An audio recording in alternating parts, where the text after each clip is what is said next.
بسم الله الرحمن الرحيم.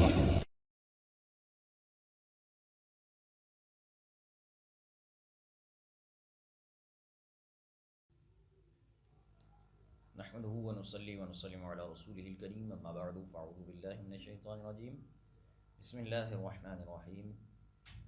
آج ہمارا بیان کا ٹاپک حضرت علی کرم اللہ وجہہ الکریم کے فضائل اور مناقب قرآن کریم کی روشنی میں۔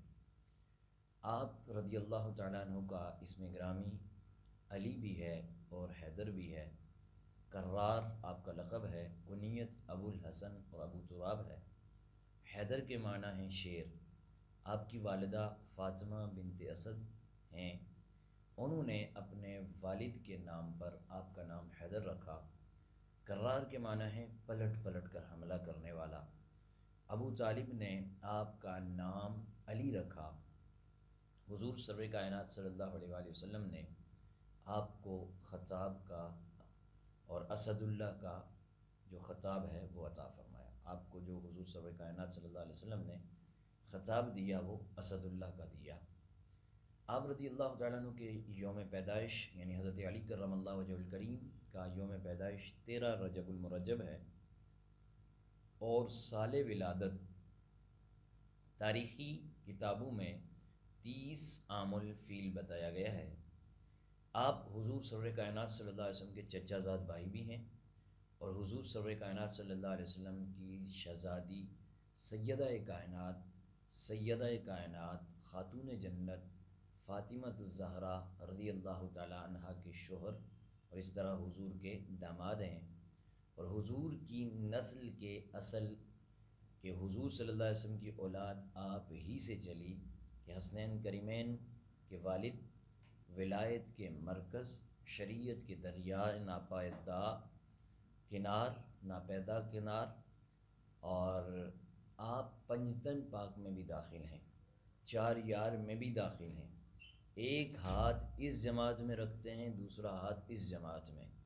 آپ کے گھر میں حضور صلی اللہ علیہ وآلہ وسلم کی پرورش ہوئی، اور حضور صلی اللہ علیہ وآلہ وسلم نے آپ کی پرورش فرمائی۔ غسل ولادت حضور صلی اللہ علیہ وسلم نے جناب سیدنا مولا کائنات حضرت علی کرم اللہ وجہ الکریم کو دیا۔ غسل ولادت حضور صلی اللہ علیہ وسلم نے حضرت مولا کائنات کو دیا، اور غسل وفات جو حضور صلی اللہ علیہ وسلم کو دیا وہ مولا کائنات نے دیا۔ مطلب کیا کہ جب حضرت علی پیدا ہوئے تو جو سب سے پہلا غسل ہوتا ہے اس کو غسل ولادت کہتے ہیں۔ یہ غسل حضور صلی اللہ علیہ وسلم نے حضرت علی کو دیا، اور جب حضور صلی اللہ علیہ وآلہ وسلم کا ظاہری پردہ ہوا، دنیا سے رخصتی ہوئی، تو اس وقت حضور صلی اللہ علیہ وآلہ وسلم کو جو غسل دیا وہ مولا کائنات حضرت علی کرم اللہ وجہ الکریم نے دیا۔ آپ آل عبا سے ہیں، حضور کی امت میں قاسم ولایت آپ ہی ہیں۔ ہر ولی کو آپ سے فیض ولایت ملتا ہے۔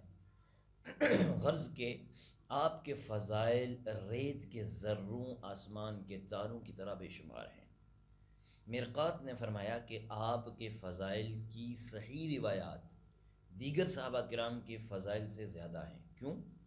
اس لیے کہ آپ کے زمانے میں خوارج نے آپ کے خلاف بہت بکواس کی، تو اہل سنت نے آپ کے فضائل کی احادیث بہت تحقیق کے ساتھ جمع کی۔ اشعت اللمعات نے فرمایا کہ آپ کے فضائل میں روافض نے بہت احادیث گڑھ بھی لی ہیں، لیکن جو اہل سنت نے احادیث تیار کی ہیں، احادیث جمع کی ہیں، وہ صحیح سند کے ساتھ کی ہیں۔ قارئین کرام، آپ رضی اللہ تعالیٰ عنہ کو اللہ تبارک و تعالیٰ نے بے شمار خصائص اور امتیازات سے ممتاز فرمایا۔ آپ کو فضائل اور کمالات کے جامع علوم اور معارف کا منبع، رشد و ہدایت کا مصدر، زہد و ورع، شجاعت، سخاوت کا پیکر اور مرکز ولایت بنایا۔ آپ کی شان و عظمت کے بیان میں کثیر آیات قرآنی ناطق ہیں، اور بے شمار احادیث کریمہ وارد ہوئی ہیں۔ حضرت عبداللہ ابن عباس رضی اللہ تعالیٰ عنہ سے روایت ہے کہ نزلت فی علی 300 آیہ، سبحان اللہ، فرماتے ہیں نزلت فی علی 300 آیہ کہ حضرت علی کرم اللہ وجہ کریم کی شان میں 300 آیات مبارکہ نازل ہوئی ہیں۔ اور حضرت یزید بن رومان رضی اللہ تعالیٰ عنہ سے روایت ہے، انہوں نے فرمایا کہ ما نزل فی احد من القرآن ما نزل فی علی بن ابی طالب، کہ جتنی تعداد میں آیات قرآنی حضرت علی کی شان میں نازل ہوئی ہیں اتنی تعداد میں کسی اور کی شان میں نازل نہیں ہوئی ہیں۔ اسی طرح بلکہ حضرت ابو ذر غفاری رضی اللہ تعالیٰ عنہ کے غلام حضرت ابو ثابت رضی اللہ تعالیٰ عنہ روایت کرتے ہیں کہ ام المومنین حضرت ام سلمہ رضی اللہ تعالیٰ عنہا سے روایت ہے، آپ بیان فرماتی ہیں کہ میں نے رسول اللہ صلی اللہ علیہ وسلم کو فرماتے ہوئے سنا ہے، بڑی پیاری حدیث المستدرک علی الصحیحین کی ہے، فرماتی ہیں کہ میں نے حضور سے سنا ہے کہ فرماتے ہیں علی مع القرآن والقرآن مع علی لن یتفرقا حتی یردا علی الحوض، کہ حضرت علی رضی اللہ تعالیٰ عنہ قرآن کے ساتھ ہیں اور قرآن علی کے ساتھ ہے، دونوں جدا نہ ہوں گے حتیٰ کہ اکٹھے حوض کوثر پر میرے پاس آئیں گے۔ سبحان اللہ، فرمایا علی مع القرآن والقرآن مع علی لن یتفرقا حتی یردا علی الحوض۔ اور اسی طرح قرآن کریم فرقان حمید کی آخری اور سب سے افضل، جو اللہ تعالیٰ کی آخری اور سب سے افضل الہامی کتاب ہے، اور اس قرآن کریم سے حضرت علی کرم اللہ وجہ کریم کے تعلق کی رسول اللہ صلی اللہ علیہ وسلم نے وضاحت فرمائی ہے۔ قرآن کریم اور علی کرم اللہ وجہ کریم اس طرح جڑے ہوئے ہیں کہ روز جزا، روز قیامت یہ تعلق ٹوٹنے نہ پائے گا، اور علی اور قرآن اسی حالت میں حضور فرماتے ہیں میرے پاس حوض کوثر پر آئیں گے۔ حضرت مولا کائنات حضرت علی کرم اللہ وجہ الکریم کی شان میں وارد آیات مقدسہ میں سے چند ایک آپ کے نظر کرتا ہوں۔ سب سے پہلے سورۃ الدہر کی آیت نمبر 8 ہے، فرمایا وَيُطْعِمُونَ الطَّعَامَ عَلَى حُبِّهِ مِسْكِينًا وَيَتِيمًا وَأَسِيرًا، یعنی اللہ تعالیٰ کے نیک بندے ایسی حالت میں بھی مسکین، یتیم اور قیدی کو کھانا کھلاتے ہیں جبکہ خود انہیں کھانے کی حاجت ہوتی ہے، خود انہیں خواہش ہوتی ہے۔ یا اس کا یہ مطلب ہوا ہے کہ اللہ تعالیٰ کے نیک بندے مسکین، یتیم اور قیدی کو اللہ تعالیٰ کی محبت میں اور اس کی رضا حاصل کرنے کے لیے کھانا کھلاتے ہیں۔ تفسیر مدارک میں یہ لکھا ہے کہ یہ آیت مقدسہ حضور سرور کائنات صلی اللہ علیہ وسلم کے پیارے مولا کائنات حضرت علی کرم اللہ وجہ کریم کے بارے میں نازل ہوئی۔ صدر اللہ فاضل حضرت علامہ سید نعیم الدین مراد آبادی کیا فرماتے ہیں، اس آیت مقدسہ کے تحت لکھتے ہیں کہ یہ آیت مولا کائنات حضرت علی کرم اللہ وجہ الکریم اور سیدہ کائنات حضرت فاطمہ الزہرا رضی اللہ تعالیٰ عنہ اور آپ کی کنیز حضرت فضہ رضی اللہ تعالیٰ عنہ کے بارے میں نازل ہوئی کہ ایک مرتبہ حسنین کریمین یعنی حضرت امام پاک امام حسن اور امام حسین رضی اللہ تعالیٰ عنہما بیمار ہو گئے۔ ان حضرات نے ان کی صحت کے لیے 3 دن روزوں کی منت مانی اور تینوں دن لگاتار روزے رکھے کہ اللہ تعالیٰ انہیں صحت دے۔ اب نظر کے وفا کا وقت آیا، یعنی نظر پوری کرنے کا وقت آیا، تو سب صاحبوں نے یعنی مولا کائنات نے بھی، سیدہ کائنات نے بھی اور آپ کی لونڈی حضرت فضہ نے بھی، تینوں نے روزہ رکھا۔ تو حضرت علی کرم اللہ وجہ کریم ایک یہودی سے 3 سا جو لائے خرید کر، سا ایک پیمانہ ہوتا ہے اس دور میں، وہ ناپنے تولنے والا پیمانہ تھا۔ حضرت خاتون جنت بی بی فاطمہ الزہرا رضی اللہ تعالیٰ عنہ نے ایک سا تینوں دن پکایا، لیکن جب افطار کا وقت آیا اور روٹیاں سامنے رکھیں تو ایک روز دروازے بس دستک ہوئی، مسکین آیا اور اس نے کہا میں مسکین ہوں، مجھے کھانا چاہیے، بھوک لگی ہوئی ہے۔ آپ نے وہ روٹیاں اٹھائیں اور اس کو دے دی۔ دوسرے دن پھر اسی طرح تیار ہوئے، روزے کا افطار کا وقت آیا، دستک ہوئی، کہا میں یتیم ہوں، مجھے کھانا چاہیے، آپ نے اٹھا کر اس کو دے دی۔ تیسرے دن اسیر یعنی قیدی آیا، اس نے دستک دی، میں قیدی ہوں، مجھے بھوک لگی ہوئی ہے، کھانے کی طلب ہے، مجھے کھانا چاہیے۔ تو تینوں روز یہ سب روٹیاں ان لوگوں کو دے دی گئی اور صرف پانی سے افطار کر کے اگلے دن روزہ رکھ لیا۔ تو اللہ تبارک و تعالیٰ کو یہ ادا اتنی پسند آئی کہ رب کائنات نے اس سورہ مبارکہ سورۃ الدہر کی آیت نمبر 8 میں یہ ان کی شان بیان فرما دی، وَيُطْعِمُونَ الطَّعَامَ عَلَىٰ حُبِّهِ مِسْكِینًا وَیَتِیمًا وَاسِیرًا۔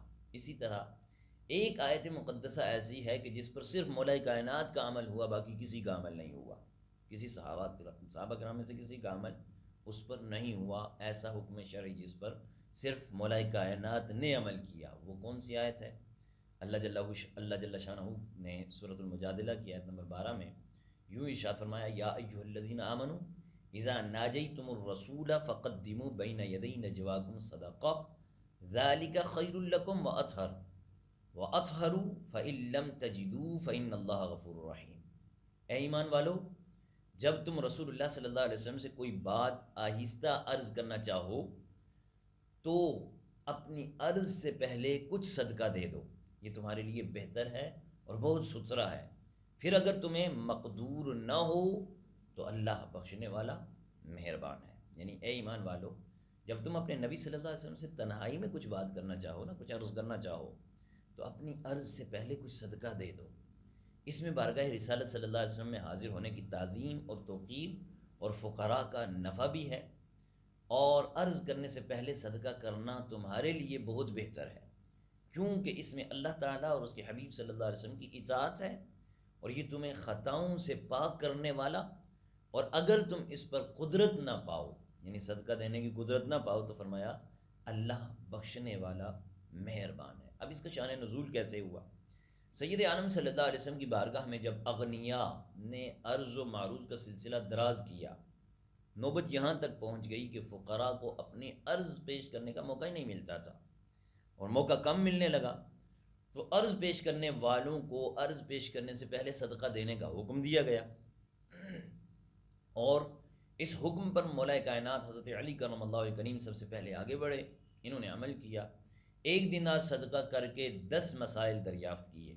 عرض کیا، یا رسول اللہ صلی اللہ علیہ وسلم، فدا کا بھی و امی آقا، وفا کیا ہے؟ فرمایا توحید اور توحید کی شہادت دینا۔ حضور نے فرمایا توحید اور توحید کی شہادت دینا۔ دوسرا سوال کیا، دوسری عرض کی، یا رسول اللہ صلی اللہ علیہ وسلم فساد کیا ہے؟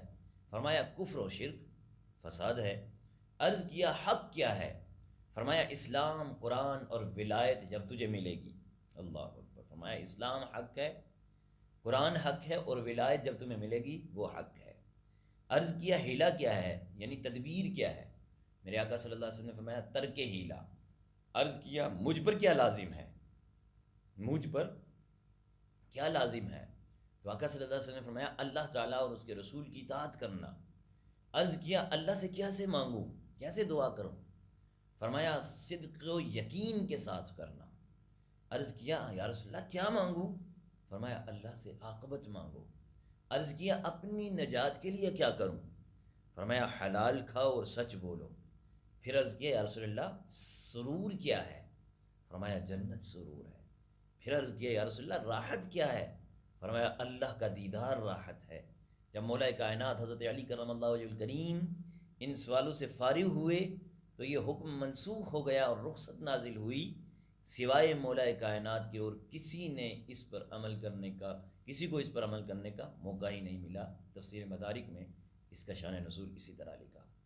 اب اس آیت مبارکہ سے یہ بات بھی ثابت ہوئی کہ اولیاء کرام کے مزارات پر صدقہ کرنے کے لیے شیرنی تقسیم کرنا اور دیگر ہدایہ وغیرہ لے کر جانا جائز ہے، جیسا کہ صدر الافاضل مفتی نعیم الدین مراد آبادی رحمۃ اللہ علیہ فرماتے ہیں کہ حضرت مترجم یعنی حضرت مولا کائنات کے چاہنے والے میرے اعلیٰ حضرت امام احمد رضا خان فاضل بریلوی رحمۃ اللہ نے فرمایا کہ یہ آیت اس کی اصل ہے جو مزارات اولیاء پر تصدق کے لیے شیرنی وغیرہ تقسیم کرتے ہیں، کہ حضرت علی جب سوال کے لیے گئے، حضور کی بارگاہ میں گئے، تو انہوں نے پہلے 1 دینار صدقہ کیا، تو کہا کہ جب اللہ والوں کے پاس جاؤ تو کچھ نہ کچھ صدقہ خیرات کر کے جاؤ، یہ میرے علی کی سنت ہے، اور یہ اپنانے کا صرف اور صرف سنیوں کو الحمدللہ موقع ملتا ہے۔ حضرت مولا کائنات کے وسیلے سے امت پر آسانی بھی ہوئی ہے۔ جی ہاں، حضرت مولا کائنات کی برکت سے، حضرت مولا کائنات کی وجہ سے اللہ تبارک و تعالیٰ نے امت پر کیسے آسانی کی. جب یہ آیت مقدسہ نازل ہوئی نا، یا ایھا الذین آمنوا اذا ناجیتم الرسول فقدموا، نازل ہوئی تو نبی کریم صلی اللہ علیہ وسلم نے مولا کائنات سے فرمایا، علی تمہارا کیا خیال ہے کہ تمہارے خیال میں 1 دینار ٹھیک ہے؟ یعنی اللہ نے جو حکم نازل فرما دیا کہ کچھ نہ کچھ صدقہ دیا جائے، تو مولا کائنات سے حضور مشورہ لے رہے ہیں کہ علی 1 دینار صدقہ ٹھیک ہے؟ تو مولا کائنات نے عرض کی، یا رسول اللہ لوگوں میں اتنی طاقت نہیں ہے، لوگ اتنی طاقت نہیں رکھیں گے، تو پھر وہ آپ کے سامنے کچھ عرض نہیں کر سکیں گے. پھر ارشاد فرمایا، اے علی پھر نصف دینار ٹھیک ہے؟ تو مولا کائنات نے پھر عرض کی، یہ بھی نہیں آقا، یہ بھی نہیں دے سکتے. حضور صلی اللہ علیہ وسلم نے ارشاد فرمایا، پھر کتنا ہونا چاہیے؟ تو مولا کائنات نے عرض کی کہ یا رسول اللہ جو کہ 1 دانے کے برابر ہونا چاہیے. ارشاد فرمایا، تم بڑے تنگ دست ہو. تم جو کہتے ہیں نا حضور سرور کائنات اپنے علی سے اس طرح فرما رہے ہیں، خوش طبی جس کو بولتے ہیں، یا یوں کہا جائے کہ حضور خوش ہو کر کہ میرے علی بھی میری امت سے کتنی محبت کرتے ہیں، میرے علی بھی میری امت سے کتنی محبت کرتے ہیں کہ امت کے ایک ایک مشقت کو وہ سمجھتے ہیں. 1 دینار دینے کی طاقت نہیں ہے آقا، اس کو کم کیجئے. آقا نے فرمایا پھر ½ دینار ہو، نصف دینار ہو، آقا اس کو بھی کم کیجئے. پھر حضور نے خود ہی علی سے پوچھا، علی پھر ہونا کتنا چاہیے؟ جب آدھا 1 بھی نہیں، اس کا آدھا بھی نہیں، تو پھر کتنا ہونا چاہیے؟ تو آگے سے عرض کی، یا رسول اللہ ایک جو کہ 1 دانہ ہے نا اس کے برابر ہونا چاہیے. پھر حضور نے فرمایا، علی تنگ دست ہو بڑے. پھر اللہ تبارک و تعالیٰ کی طرف سے فوراً نازل ہو گئی آیت، ااشفقتم ان تقدموا بین یدی نجواکم صدقات فاذ لم تفعلوا وتاب اللہ علیکم. کیا تم اس سے ڈرے کہ تم اپنی عرض سے پہلے کچھ صدقہ دیو، پھر جب تم نے یہ نہ کیا اور اللہ نے اپنی مہر سے تم پر رجوع فرمایا، یعنی تقدیم صدقہ کا حکم تم سے اٹھا لیا اور تم کو اختیار دے دیا، تو مولا کائنات حضرت علی کرم اللہ وجہ الکریم فرماتے ہیں، پس میرے رب نے مجھ پر کرم کیا کہ میرے وسیلے سے اللہ تبارک و تعالیٰ نے امت پر آسانی فرما دی. ورنہ اگر آج کا دور تو چلو کچھ نہ کچھ روپے اور پیسے والا ہے، اس دور میں کہ جب بہت ہی زیادہ قلت تھی روپے اور پیسے کی، درہم و دینار کی، تو اگر کوئی عرض کرنا چاہتا اس کے پاس نہ ہوتا تو وہ تو عرض نہ کر سکتا. یا رسول اللہ انظر حالنا، یا حبیب اللہ اسمع قالنا، اننی فی بحر غم مغرق خذ یدی ساحل لنا اشقالنا. یہ تو عرض ہی نہ کر سکتے. تو اتنے بڑے بڑے جو مشکلات حل ہوئی ہیں سوالات کے ذریعے، تو یہ کیسے حل ہوئی ہیں؟ فرمایا کہ حضور کی بارگاہ میں عرض گزار ہوتے تھے، حضور مسئلے کا حل کر فرما دیتے تھے. تو جب اس طرح ہوتا، کچھ عرض کرنے سے پہلے صدقہ خیرات کرنا ہوتا، تو پھر تو کوئی دے ہی نہ سکتا. اسی طرح آیت مباہلہ جب نازل ہوئی، اللہ تبارک و تعالیٰ نے سورہ آل عمران کی آیت نمبر 61 میں اس طرح فرمایا، فمن حاجک فی من بعد ما جاءک من العلم فقل تعالوا ندعو ابناءنا وابناءکم ونساءنا ونساءکم وانفسنا وانفسکم ثم نبتہل فنجعل لعنت اللہ علی الکاذبین. سورہ آل عمران آیت نمبر 61. پھر اے محبوب جو تم سے عیسیٰ کے بارے میں حجت کریں بعد اس کے کہ تمہیں علم آ چکا، تو ان سے فرما دو کہ آؤ ہم بلائیں اپنے بیٹے کو اور تمہارے بیٹے کو، اور اپنی عورتیں کو اور تمہاری عورتوں کو، اپنی جانیں اور تمہاری جانیں، پھر مباہلہ کریں تو جھوٹوں پر اللہ کی لعنت ہے. یہ حضور سرور کائنات صلی اللہ علیہ وسلم سے رب نے جب فرمایا، تو رسول کریم صلی اللہ علیہ وسلم نے نصارہ یا نجران یعنی نجران کے عیسائیوں کو یہ آیت پڑھ کر سنائی اور مباہلہ کی دعوت دی. تو کہنے لگے کہ ہم غور اور مشورہ کر لیں، کل آپ کو جواب دیں گے. جب وہ جمع ہوئے تو انہوں نے اپنے سب سے بڑے عالم اور سب سے بڑے صاحب رائے جو شخص ہے، اس سے عاقب نام تھا، اس سے کہا کہ بھئی اے عبد مسیح آپ کی کیا رائے ہے؟ اس نے کہا کہ اے جماعت نصارہ تم پہچان چکے ہو. کیا پہچان چکے ہو؟ کہ محمد صلی اللہ علیہ وآلہ وسلم نبی مرسل ہیں، تو وہ تو ضرور نبی مرسل ہیں. اگر تم نے ان سے مباہلہ کر لیا نا تو سب ہلاک ہو جاؤ گے، سب برباد ہو جاؤ گے، مٹ جاؤ گے، اور نصرانیت پوری دنیا سے ختم ہو جائے گی۔ نصرانیت قائم رکھنا تمہارے بس میں نہیں رہے گا، تم چلے جاؤ، گھر کو لوٹ چلو۔ یہ مشورہ ہونے کے بعد وہ رسول کریم صلی اللہ علیہ وسلم کی خدمت میں حاضر ہوئے، تو انہوں نے دیکھا کہ حضور کی گود مبارک میں امام حسین، دست مبارک میں امام حسن، اور سیدہ طیبہ حضرت فاطمہ الزہرا آپ کے پیٹھ مبارک کے پیچھے کھڑی ہیں ایک طرف، اور ایک طرف حضرت مولا کائنات حضرت علی کرم اللہ وجہ کریم کھڑے ہیں، اور حضور ان سب سے فرما رہے ہیں کہ جب میں دعا کروں تو تم نے آمین کہنا ہے۔ نجران کے سب سے بڑے نصرانی عالم جو پادری ہے، جب ان حضرات کو دیکھا اور کہنے لگا، اے جماعت نصارہ، میں ایسے چہرے دیکھ رہا ہوں، اگر یہ لوگ اللہ سے پہاڑ کو ہٹانے کا کہہ دیں، پہاڑ کو ہٹانے کی دعا کریں، تو اللہ تعالیٰ پہاڑ کی جگہ سے پہاڑ کو ہٹا دے گا۔ ان سے مباہلہ نہ کرنا، ورنہ ہلاک ہو جاؤ گے، برباد ہو جاؤ گے، قیامت تک روئے زمین پر کوئی نصرانی باقی نہیں رہے گا۔ یہ سن کر نصرانی جو تھے سارے کے سارے یہ حضور کی خدمت میں عرض کرنے لگے کہ مباہلے کی تو ہماری رائے نہیں ہے۔ آخر کار انہوں نے جزیہ دیا اور مباہلہ کے لیے تیار نہ ہوئے۔ سید عالم صلی اللہ علیہ وسلم نے فرمایا کہ اس وقت اگر وہ مباہلہ کر لیتے، اس کی قسم جس کے قبضے قدرت میں میری جان ہے، نجران والوں پر عذاب قریب آ ہی چکا تھا۔ اگر وہ مباہلہ کرتے تو بندروں اور سوروں کی صورت میں مس کر دیے جاتے، اور جنگل آگ سے بھڑک اٹھتا، اور نجران اور وہاں کے رہنے والے پرند تک نیست و نابود ہو جاتے، اور 1 سال کے عرصے میں تمام نصارہ پوری دنیا سے ختم ہو جاتے۔ یہ خزائن العرفان میں یہ شان نزول اس آیت مقدسہ کا لکھا ہے۔ حضرت سعد بن ابی وقاص رضی اللہ تعالیٰ عنہ سے روایت ہے کہ وَلَمَّا نَزَلَتْ هَذِهِ الْآيَةُ فَقُلْ تَعَالَوْا نَدْعُوا أَبْنَاءَنَا وَأَبْنَاءَكُمْ دعا رسول اللہ صلی اللہ علیہ وسلم علیًا وفاطمة وحسنا وحسینا فقال اللہم ہؤلاء اہلی۔ فرماتے ہیں کہ جب یہ آیت مباہلہ کہ اے محبوب آپ ان سے فرماؤ کہ آؤ ہم بلائیں اپنے بیٹے اور تمہارے بیٹے، جب نازل ہوئی تو رسول اللہ صلی اللہ علیہ وسلم نے حضرت علی، حضرت فاطمہ، حضرت حسن اور حضرت حسین رضوان اللہ علیہ مجمعین کو بلایا اور فرمایا، اے اللہ یہ میرے اہل بیت ہیں۔ صحیح مسلم شریف کی حدیث مبارکہ ہے، یہ میرے اہل بیت ہیں۔ قارئین کرام، جب یہ آیت مبارکہ نازل ہوئی نا، تو نبی کریم صلی اللہ علیہ وسلم نے نجران کے عیسائیوں سے فرمایا، کیا فرمایا کہ ہم اپنے بیٹوں کو بلاتے ہیں، تم اپنے بیٹوں کو بلاؤ۔ تو اپنے بیٹوں میں بلانے میں امام حسن اور امام حسین یہ بیٹے، فرمایا ہم اپنی عورتوں کو بلاتے ہیں، تم اپنی عورتوں کو بلاؤ۔ جب اپنی عورتوں کو بلانے کی باری آئی تو سیدہ کائنات کو بلایا، فرمایا کہ تو جب بیٹوں کو لانے کا وقت آیا نا، تو کون آیا نبی کریم صلی اللہ علیہ وسلم کے پاس؟ حسن اور حسین، تو بیٹے حسن اور حسین۔ جب عورتوں کا معاملہ آیا تو سیدہ کائنات، اور جب کہا وَأَنفُسَنَا وَأَنفُسَكُمْ، ہم اپنی جانوں کو لاتے ہیں، تم اپنی جانوں کو لاؤ۔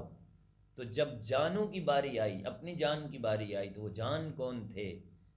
حضرت مولا کائنات حضرت علی کرم اللہ وجہ کریم، ان کو حضور نے اپنی جان کا درجہ دیا۔ محترم سامعین کرام، آیات کریمہ اور حدیث مبارکہ کے الفاظ پر غور اگر کیا جائے نا، تو تعالوا ندعو ابناءنا وابناءکم ونساءنا ونساءکم وانفسنا وانفسکم ثم نبتہل فنجعل لعنت اللہ علی الکاذبین۔ ہم بلائیں اپنے بیٹے اور تمہارے بیٹے، اپنی عورتیں اور تمہاری عورتیں، اپنی جانیں اور تمہاری جانیں، پھر مباہلہ کریں، اور جھوٹوں پر اللہ کی لعنت ہے۔ اور حدیث پاک میں ذکر کیا آیا؟ فرمایا کہ جب یہ آیت نازل ہوئی تو حضرت علی، حضرت فاطمہ، حضرت حسن اور حضرت حسین رضوان اللہ علیہ مجمعین کو بلایا اور فرمایا، اے اللہ یہ میرے اہل بیت ہیں، گویا کہ علی انفسانا، یہ میری جان ہے، علی میری جان ہے۔ حضور نے فرمایا فاطمہ نساءنا، یہ ہماری عورت ہیں، حسن اور حسین ابناءنا، یہ میرے بیٹے ہیں۔ مطلب یہ ہوا کہ علی کو اپنی جان قرار دیا، تو یہ عقیدہ کسی دوسرے کا نہیں ہے، یہ عقیدہ ہم اہل سنت و جماعت کا ہے جو قرآن نے ہمیں دیا ہے، راستے سے ہمیں نہیں ملا ہوا، یا کوئی کسی نے ہمیں ڈالر دے کر یہ عقیدہ نہیں دیا، یہ ہمارے اللہ نے ہمیں عقیدہ دیا ہے، میرے اللہ نے، میرے نبی نے ہمیں عقیدہ دیا ہے، اور یہ عقیدہ اہل سنت کا ہے۔ اور اہل سنت حب علی یا حب اہل بیت اطہار سے آ رہی ہیں۔ وہ دراصل اس مغالطے میں جو لوگ ہیں نا کہ اہل سنت حب علی سے آ رہی ہیں یا حب اہل بیت سے آ رہی ہیں، وہ دراصل دھوکے میں ہیں، دھوکے میں مبتلا ہیں۔ اہل سنت کے تو عقائد کا مرکز و محور ہی ان پاک جو پاکیزہ پاک نفوس قدسیہ ہیں، ان سے محبت اہل سنت کے ایمان ہے۔ علی ہماری جان ہیں، سیدنا علی ہوں یا سیدہ کائنات فاطمہ الزہرا ہوں یا سیدنا حسنین کریمین ہوں، یہ شجر نبوت کی شاخیں ہیں جن سے حقیقت میں گلستان محمدی صلی اللہ علیہ وسلم میں ایمان، عمل اور بے شمار بہاریں ہی بہاریں ہیں، جلوہ فگن ہیں یہ بہاریں۔ ان سے صرف اور صرف اہل سنت ہی پیار کرتا ہے، حقیقی پیار، اور ان سے صرف نظر کر کے یا ان سے بغض اور حسد کی بیماری میں مبتلا کوئی شخص نبی کریم صلی اللہ علیہ وسلم کا امتی کہلانے کا تو حقدار ہی نہیں۔ وہ تو ایمان اور تقوی کے دعویٰ کرتا پھرے تو یہ تو دھوکہ ہے اس کے لیے، وہ تو بیماری، کینسر والی بیماری میں مبتلا ہے۔ ایسے شخص کو دونوں جہاں میں بربادی ہی بربادی ملتی ہے۔ اب دیکھیے مولا کائنات کی فضیلت بحیثیت اہل بیت، اللہ تبارک و تعالیٰ نے آپ کو اہل بیت میں بھی شامل کیا۔ وہ کس طرح؟ سورۃ الاحزاب کی آیت نمبر 33 میں اللہ تعالیٰ فرماتا ہے وَقَرْنَ فِي بُيُوتِكُنَّ وَلَا تَبَرَّجْنَ تَبَرُّجَ الْجَاهِلِيَّةِ الْأُولَى وَأَقِمْنَ الصَّلَاةَ وَآتِينَ الزَّكَاةَ وَأَطِعْنَ اللَّهَ وَرَسُولَهُ إِنَّمَا يُرِيدُ اللَّهُ لِيُذْهِبَ عَنْكُمُ الرِّجْسَ أَهْلَ الْبَيْتِ وَيُطَهِّرَكُمْ تَطْهِيرًا۔ اور اپنے گھروں میں ٹھہری رہو اور بے پردہ نہ رہو، جیسے اگلی جاہلیت کی بے پردگی، اور نماز قائم رکھو اور زکوٰۃ دو اور اللہ اور اس کے رسول کا حکم مانو۔ اور اللہ تو یہی چاہتا ہے نبی کے گھر والوں، تم سے ہر ناپاکی دور فرمائے اور تمہیں پاک کر کے خوب ستھرا کر دے۔ اس آیت کی تفسیر میں حضرت علامہ سید نعیم الدین مراد آبادی رحمۃ اللہ علیہ لکھتے ہیں کہ اس آیت سے اہل بیت اطہار علیہم رضوان کی فضیلت ثابت ہوتی ہے، اور اہل بیت میں نبی کریم صلی اللہ علیہ وسلم کے ازواج مطہرات حضرت خاتون جنت بی بی فاطمہ الزہرا، حضرت مولا کائنات حضرت علی کرم اللہ وجہ کریم، حضرت امام پاک امام حسن امام حسین یعنی حسنین کریمین رضوان اللہ علیہم اجمعین سب داخل ہیں۔ آیات اور احادیث کو جمع کرنے سے یہی نتیجہ نکلتا ہے، اور یہی حضرات جو اہل بیت اطہار میں داخل ہیں، یہ حضرت امام ابو منصور ماتوریدی رحمۃ اللہ علیہ سے منقول ہے۔ ان آیات میں اہل بیت رسول صلی اللہ علیہ وسلم کو نصیحت فرمائی گئی ہے تاکہ وہ گناہوں سے بھی بچیں، تقوی و پرہیزگاری کے پابند رہیں۔ خزائن العرفان میں یہ اس کا تفصیل کے ساتھ لکھا ہے۔ اسی طرح حضرت ام المومنین سیدہ طیبہ طاہرہ مفتی عفیفہ حضرت عائشہ صدیقہ رضی اللہ تعالی عنہ فرماتی ہیں خرج النبی صلی اللہ علیہ وسلم غداتً وعلیہ مرط مرحل من شعر اسود فجاء الحسن حسن بن علی فأدخله ثم جاء الحسين فدخل معه ثم جاءت فاطمة فأدخلها ثم جاء علي فأدخله ثم قال إنما يريد الله ليذهب عنكم الرجس أهل البيت ويطهركم تطهيرا، کہ نبی کریم صلی اللہ علیہ وسلم صبح کے وقت اس حال میں باہر تشریف لائے کہ آپ صلی اللہ علیہ وسلم نے ایک چادر اڑی ہوئی تھی جس پر سیاہ اون سے کجاؤں کے نقش بنے ہوئے تھے۔ حضرت حسن بن علی رضی اللہ تعالیٰ عنہ آئے تو آپ صلی اللہ علیہ وسلم نے انہیں اس چادر میں لے لیا، پھر حضرت حسین آئے تو انہیں بھی ہم اپنی چادر میں داخل کر دیا، پھر سیدہ کائنات آئیں تو انہیں بھی داخل کر دیا، پھر مولا کائنات حضرت علی کرم اللہ وجہ کریم آئے تو انہیں بھی اس میں داخل کر کے حضور صلی اللہ علیہ وسلم نے پھر یہ آیت مقدسہ پڑھی کہ اہل بیت، اللہ تو یہی چاہتا ہے کہ تم سے ہر طرح کی آلودگی دور کر دے اور تم کو خوب ستھرا کر دے۔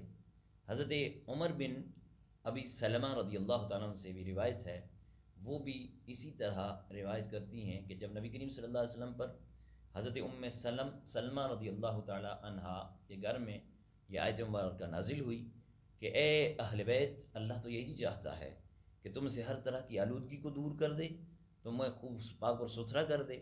جب یہ نازل ہوئی تو آپ صلی اللہ علیہ وسلم نے حضرت فاطمہ، حضرت حسن، حضرت حسین رضوان اللہ علیہ مجمعین کو بلایا اور ایک کملی میں ڈھانپ لیا۔ حضرت علی کرم اللہ الکریم پیچھے تھے، تو آپ رضی اللہ تعالی عنہ کو بھی حضور صلی اللہ علیہ وسلم نے کملی کے اندر ڈھانپ لیا۔ پھر کہا کہ الہی یہ میرے اہل بیت ہیں، ان سے نجاست دور کر دے اور ان کو خوب ستھرا اور خوب پاک کر دے۔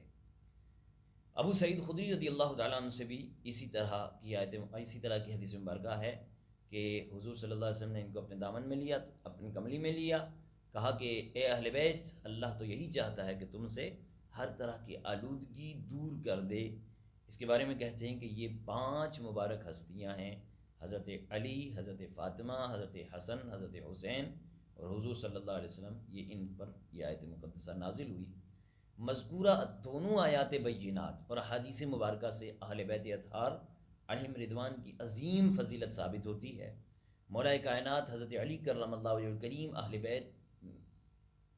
بیت سے ہیں، تو یہ ساری فضیلت آپ رضی اللہ تعالی عنہ کے لیے بھی بدرجہ اتم ثابت ہوتی ہے۔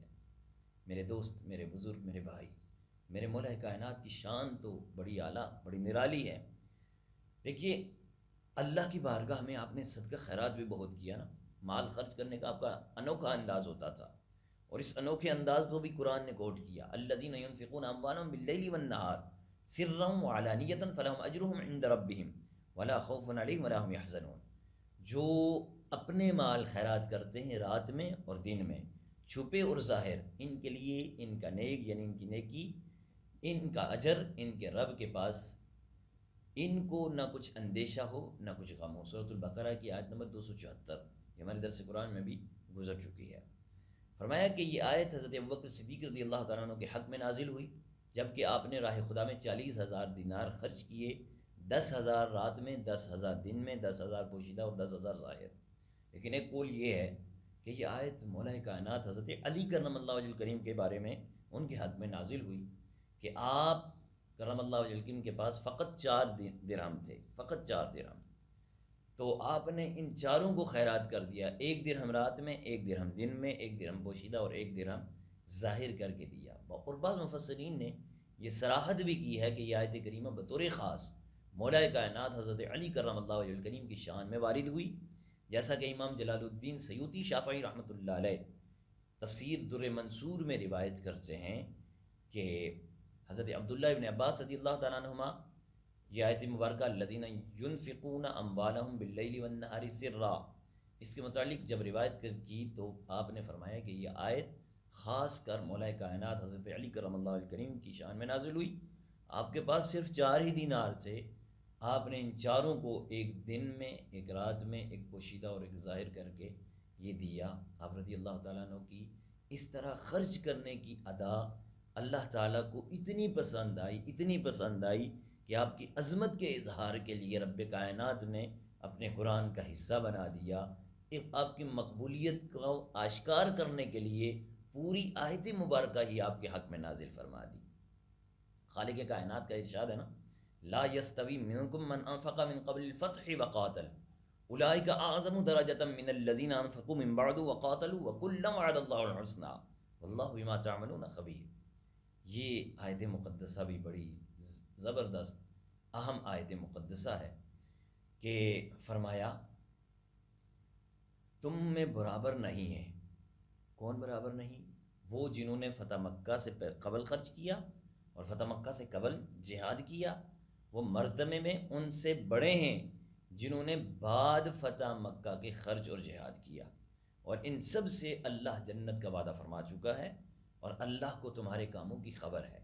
اس آیت میں اللہ تبارک و تعالیٰ نے ان صحابہ کرام علیہ رضوان کی فضیلت کو بیان فرمایا جنہوں نے اللہ کی راہ میں اپنا مال خرچ کیا اور مال خرچ کرنے میں سبقت کی۔ چنانچہ ارشاد ہے نا کہ اے میرے حبیب صلی اللہ علیہ وسلم کے صحابہ، مکہ کی فتح سے پہلے جب کہ مسلمان کم تھے، کمزور تھے، اس وقت جنہوں نے خرچ کیا اور اس وقت جنہوں نے جہاد کیا وہ فضیلت میں دوسروں کے برابر نہیں ہیں۔ وہ فتح مکہ کے بعد خرچ کرنے والے اور بعد جہاد کرنے والے درجے کے اعتبار سے بڑے وہ ہیں جو پہلے فتح مکہ سے پہلے خرچ کر گئے، فتح مکہ سے پہلے جہاد کر گئے۔ فرمایا کہ اللہ تعالیٰ نے سب سے اچھی چیز جو جنت ہے وہ ان سب کے لیے برابر، یعنی وعدہ جنت کا سب کے لیے ہے، لیکن درجات ان کے جو فتح مکہ سے پہلے تھے ان کے درجات بہت بلند ہیں، بہت اعلیٰ ہیں۔ مذکورہ آیت میں فرمایا اولئک اعظم درجہ، اس سے معلوم ہوا کہ مہاجرین اور انصار صحابہ کرام علیہم رضوان کی عظمت اور ان کا مقام دیگر صحابہ کرام رضوان اللہ علیہم اجمعین سے بہت بلند ہے۔ انہیں جنہوں نے فتح مکہ سے پہلے خرچ کیا، پہلے جہاد کیا، انہی میں حضرت ابوبکر صدیق، حضرت عمر فاروق اعظم، حضرت عثمان غنی، مولا کائنات علی المرتضیٰ شیر خدا کرم اللہ وجہ کریم رضوان اللہ علیہ مجمعین بھی شامل ہیں، اور ان کی عظمت کی گواہی خود اللہ تبارک و تعالیٰ قرآن میں دے رہا ہے۔ اس سے ان لوگوں کو نصیحت حاصل کرنی چاہیے کہ جو ان کی شان میں زبان تان دراز کرتے ہیں اور انہیں برے الفاظ سے یاد کرتے ہیں، میرے مولا کائنات کو ایذا پہنچانے والوں کے متعلق پتہ ہے کیا سخت مذمت قرآن نے کی ہے؟ والذین یؤذون المؤمنین والمؤمنات بغیر ما اکتسبوا فقد احتملوا بہتانا واثما مبینا۔ یہ سورۃ الاحزاب کی آیت نمبر 58 ہے۔ جو ایمان والے مردوں اور عورتوں کو بے کیے ستاتے ہیں انہوں نے بہتان اور کھلا گناہ اپنے سر لیا۔ اب شان نزول یہ آیت منافقین کے حق میں نازل ہوئی جو مولا کائنات حضرت علی کرم اللہ وجہ کریم کو ایذا دیتے تھے، تکلیف دیتے تھے، ان کے حق میں بدگوئی کرتے تھے۔ حضرت فضیل نے فرمایا کہ یہ کتے اور سور کو بھی ناحق ایذا دینا حلال نہیں، تو مومن اور مومنات کو ایذا دینا کس قدر بدترین جرم ہے۔ تو وہ کہتے ہیں کہ یہ جو لوگ ہیں جو مولا کائنات کی شان میں گستاخی کرتے ہیں، یہ جو مومنین کی شان میں گستاخی کرتے ہیں، مومن مردوں مومن عورتوں کی شان میں گستاخی کرتے ہیں، کہتے ہیں کہ یہ تو قیامت کے دن کتے اور خنزیر جیسے ہو جائیں گے۔ تو جو ان سے محبت کرتا ہے، ان سے اللہ کی رضا کے لیے ان سے فیض لیتا ہے، اس کے لیے تو ان حضرات کی وہاں شفاعت کی چادر ہوگی اور ان کے ساتھ جڑ کر یہ جنت میں جا رہے ہوں گے۔ اللہ تبارک و تعالی ہمیں مولا کائنات کی، اہل بیت اطہار کی، تمام صحابہ کرام کی سچی محبت عطا فرمائے، اور ہمیں حضور صلی اللہ علیہ وآلہ وسلم کے سچے غلاموں میں، خلفائے راشدین رضوان اللہ علیہ مجمعین کے غلاموں میں، اہل بیت اطہار علیہ رضوان کے غلاموں میں شامل فرمائے، اور ان سے بغض رکھنے والوں کے شر سے ہمیں بھی محفوظ فرمائے۔ وآخر دعوانا ان الحمد للہ رب العالمین۔ اللہ اللہ اللہ اللہ اللہ اللہ اللہ